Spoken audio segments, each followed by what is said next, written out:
Winkler Heating and Cooling for 24/7 comfort on call.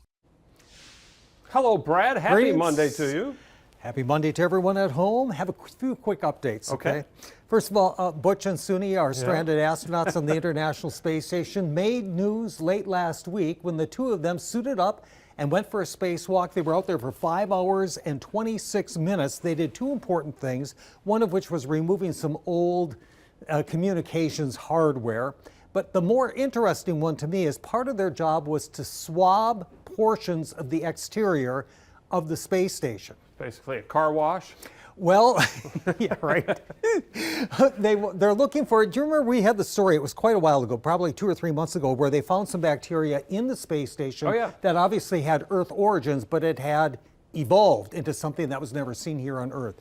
So I think what they're doing is they're trying to see, because especially around the airlock where the astronauts come and go, that's where they were swabbing to look and see. So we'll keep you posted to find out if they find anything that's living out there, okay? But there was one other accomplishment.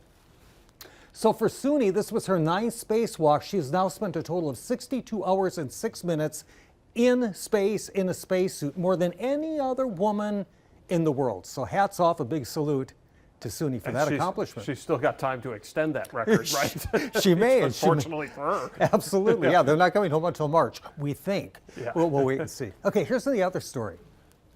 New fabric generates heat using sunlight.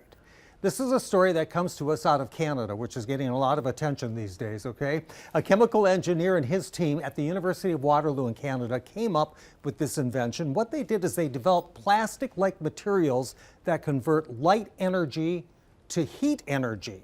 So they use these plastic-like materials and they essentially spun them into fibers and then wove them into fabrics and made some test clothing, if you will. Okay, are you ready for this? Yeah. After just 10 minutes in the sun, the fabric can warm as much as 54 degrees. To 54 degrees? Or in addition to 54 degrees from the ambient air temperature, okay? So they're saying, this would replace conventional, heated clothing, which involves little, electrical...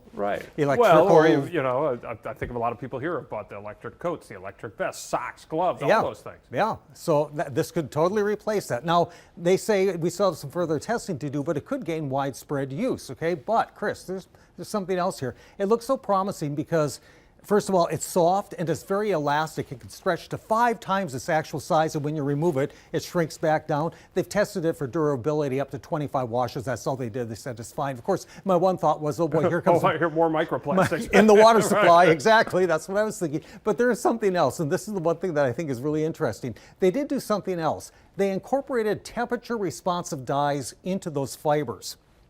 So as a result, the fibers change color as the temperature increases. Can you imagine the runway walk with those things when they start breaking that thing out? This is going to be huge. If Fashion it turns, Week? Yeah. So look out.